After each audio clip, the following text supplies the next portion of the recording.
Hello दोस्तों, सभी को नमस्कार।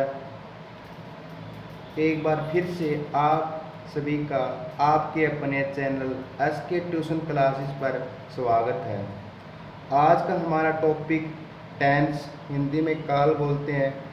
बहुत बेसिक कंसेप्ट है लेकिन सभी के लिए बहुत महत्वपूर्ण है।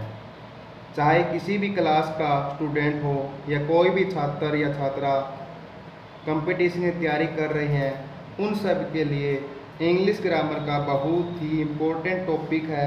और इस टॉपिक में डिस्कस करेंगे टेंस क्या है, ये इसके कितने प्रकार हैं और टेंस का यूज किस प्रकार से किया जाता है।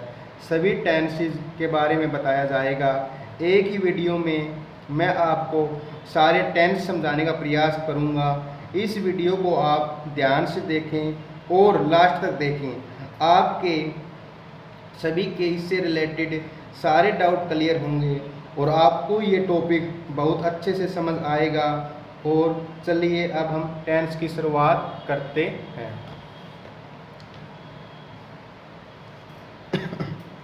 Tense change the form of verb to express the time of an action. Hindi में कार्य के समय के अनुसार वर्ब के रूप में जो परिवर्तन होता है उसे टेंस कहते हैं।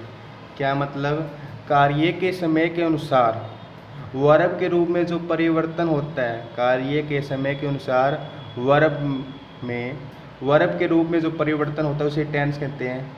हम टेंस में सेंटेंस में वर्ब की फर्स्ट फॉर्म का भी प्रयोग करते हैं, वर्ब की फर्स्ट फॉर्म प्लस ING का प्रयोग करते हैं, वर्ब की सेकंड फॉर्म का भी प्रयोग करते हैं, वर्ब की थर्ड फॉर्म का भी प्रयोग करते हैं।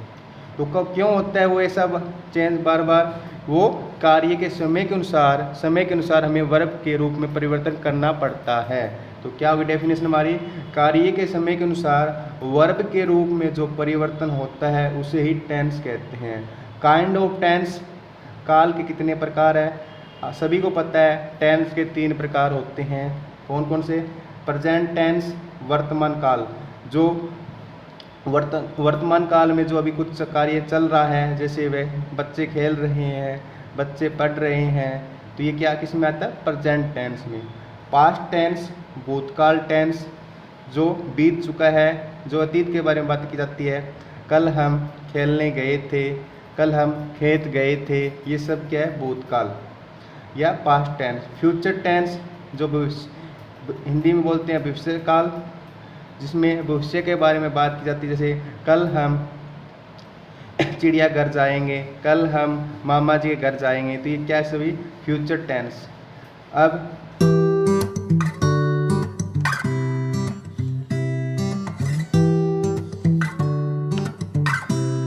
आगे इन सभी सेंटेंस की 4 सब कैटेगरी होती है। प्रत्येक टेंस के 4 भेद होते हैं। Number first, indefinite tense, continuous tense, perfect tense, perfect continuous tense. कौन कौन से? इन सभी प्रेजेंट और पास्ट फ्यूचर सभी के 4 भेद होते हैं। आगे present indefinite tense, present continuous tense, present perfect tense, present perfect continuous tense. ऐसे ही past indefinite tense, past continuous tense, past perfect tense, past perfect continuous tense. ऐसे ही future indefinite tense, future continuous tense, future perfect tense, future perfect continuous tense. इन सभी के tense 3 type के होते हैं, प्रेजेंट, पास्ट, फ्यूचर।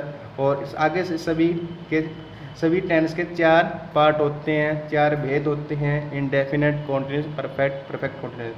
इनडेफिनिट में कार्य का अनिश्चित होता है। जैसे इनडेफिनिट अपने आप में अनिश्चित होता है, ये कॉन्टिन्यूस कार्य जारी रहता है। इसमें परफेक्ट मतलब परफेक्ट अभी अपने आप में कार्य पूर्ण होता है। इसमें परफेक्ट कॉन्टिन्यूस कार्य होना और जारी होता है। उसमें एग्जाम्पल लेते हैं, जैसे वह खेलता है। इनडेफिनिट का हम एग्जाम्पल लेते हैं, वह खेलता है। वह खेलता है, कब खेलता है? कोई समय के बारे में हमें बता नहीं रहा, तो क्या ये अनिश्चित होता है। इंडेफिनिट कॉन्टिन्यूस जिसमें कार्य चल रहा है, वह खेल रहा है, वह सो रहा है, वह पढ़ रहा है, ये किस में आता है? कॉन्टिन्यूस टेंस में आता है। परफेक्ट में कार्य हमारा कंप्लीट होता है, वह खेल चुका है, वह पढ़ चुका है, ठीक है, ये सब आता है। परफेक्ट कॉन्टिन्यूस में कार्य हमारा होना और जारी होता है। जैसे वह सुबह से खेल रहा है, ठीक है। वह सुबह 10 बजे से पढ़ रहा है तो इसमें सारा कार्य होना और जारी भी रहता है, शुरू भी होता है, कुछ होता है और कुछ भी रहता है, चल रहा होता है हमें। तो इस अब नेक्स्ट हमारा आता है, आगे हम टेबल के रूप में इनको याद करेंगे, present, past and future. Next आता है हमारा, हमने टेबल बनाई, इसमें हमने टेंस, प्रेजेंट, पास्ट, फ्यूचर ली है। इनकी सब कैटेगरी है indefinite, continuous, perfect, perfect continuous सभी। प्रेजेंट इंडेफिनेट, हिंदी में ता है, ते है, ती है का प्रयोग होता है। से वह स्कूल जाता है, वे स्कूल जाते हैं, वह स्कूल जाती है। हेल्पिंग मतलब डू, डज का प्रयोग किया जाता है। डू डज कब प्रयोग किया जाता है? जब सेंटेंस हमारा नेगेटिव हो, इंटेरोगेटिव हो और इंटेरोगेटिव नेगेटिव हो। और यदि हमारा सेंटेंस एफर्मेटिव है, एफर्मेटिव पॉजिटिव सेंटेंस है, साधारण बोल देते हैं, तो उसमें हमारा वर्ब की फर्स्ट फॉर्म प्लस एस या ई एस का प्रयोग किया जाता है। वर्ब की फर्स्ट फॉर्म एस या ई एस कब प्रयोग होगा? जब हमारा सेंटेंस में सब्जेक्ट क्या हो? सिंगुलर हो। सिंगुलर के साथ वर्ब की फर्स्ट फॉर्म एस या ई एस का प्रयोग किया जाता है। जब हमारे सेंटेंस में सब्जेक्ट क्या प्लूरल हो तो उनमें सिर्फ वर्ब की फर्स्ट फॉर्म का प्रयोग किया जाता है। नेक्स्ट प्रेजेंट कॉन्टिन्यूस टेंस, रहा है, रही है, रहे हैं। जैसे वह स्कूल जा रहा है, वह स्कूल जा रही है, वे स्कूल जा रहे हैं। Helping verb is, am, are plus verb की first form plus I N G का प्रयोग हुआ। एज हमारा सिंगुलर के साथ प्रयोग होगा, एम आई के साथ होगा, आर हमारा प्लूरल के साथ प्रयोग किया जाएगा।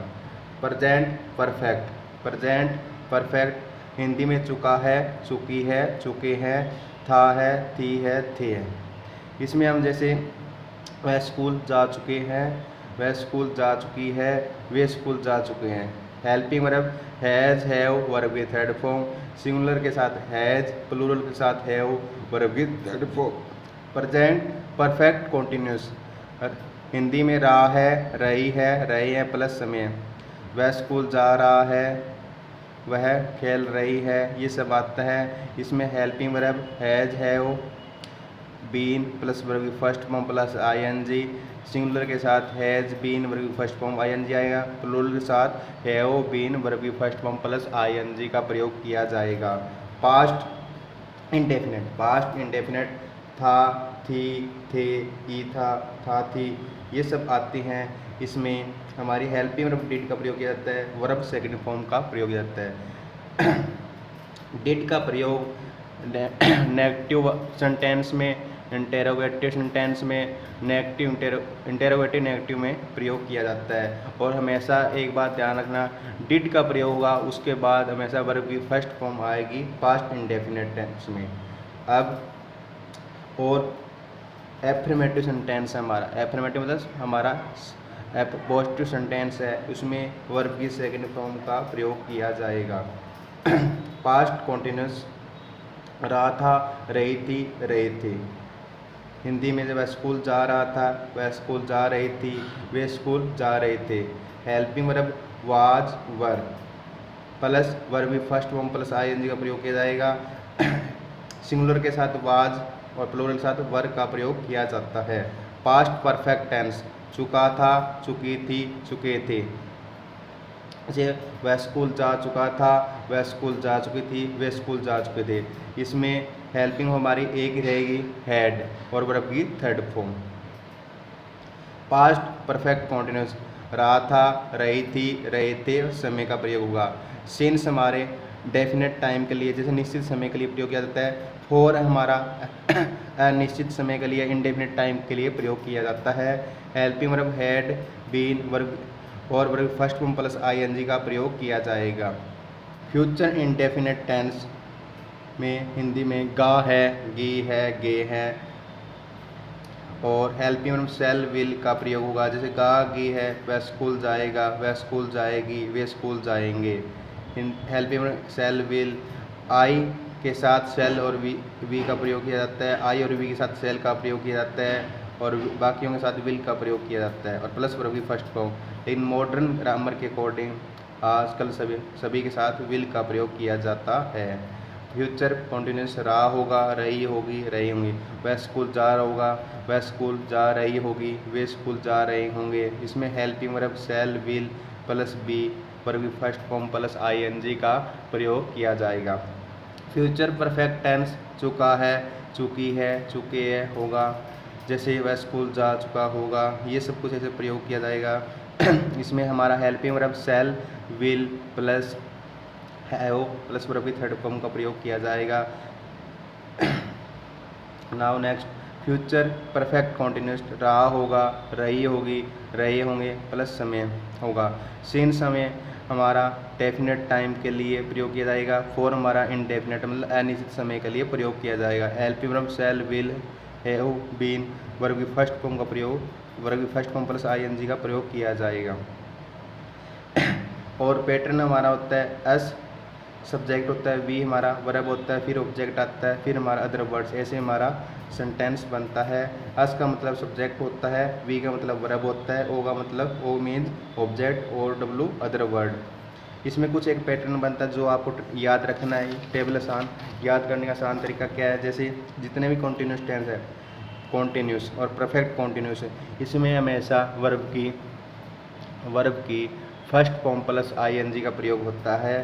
तो जितने भी कॉन्टिन्यूस है उसमें, और परफेक्ट टेंस है, जितने भी हमारे परफेक्ट है, प्रेजेंट परफेक्ट है, पास्ट परफेक्ट है, फ्यूचर परफेक्ट है, इसमें हमेशा वर्ब की थर्ड फॉर्म का प्रयोग किया जाता है। जैसे यहाँ भी फ्यूचर परफेक्ट है, उसमें भी वर्ब की थर्ड फॉर्म का प्रयोग किया जाता है। मात्र एक ऐसा सेंटेंस है जैसे पास्ट इंडेफिनिट टेंस, इसमें सिर्फ वर्ब की सेकंड फॉर्म का प्रयोग किया जाता है। बाकी ऐसा कोई सेंटेंस नहीं है जिसमें वर्ब की सेकंड फॉर्म का प्रयोग किया जाए। तो पास्ट इंडेफिनिट में टेंस में वर्ब की सेकंड फॉर्म का प्रयोग किया जाता है। इससे हम आसान तरीके से इस टेबल को याद रख सकते हैं। उम्मीद है आपको टेंस समझ में आए हैं, और इस वीडियो को ज़्यादा से ज़्यादा लाइक अपने साथियों और दोस्तों में शेयर करेंगे और मेरे इस चैनल को सब्सक्राइब करेंगे। और आगे भी हम टेंस से रिलेटेड सभी पार्ट आपको डिटेल्स में कराएंगे, हर टेंस का।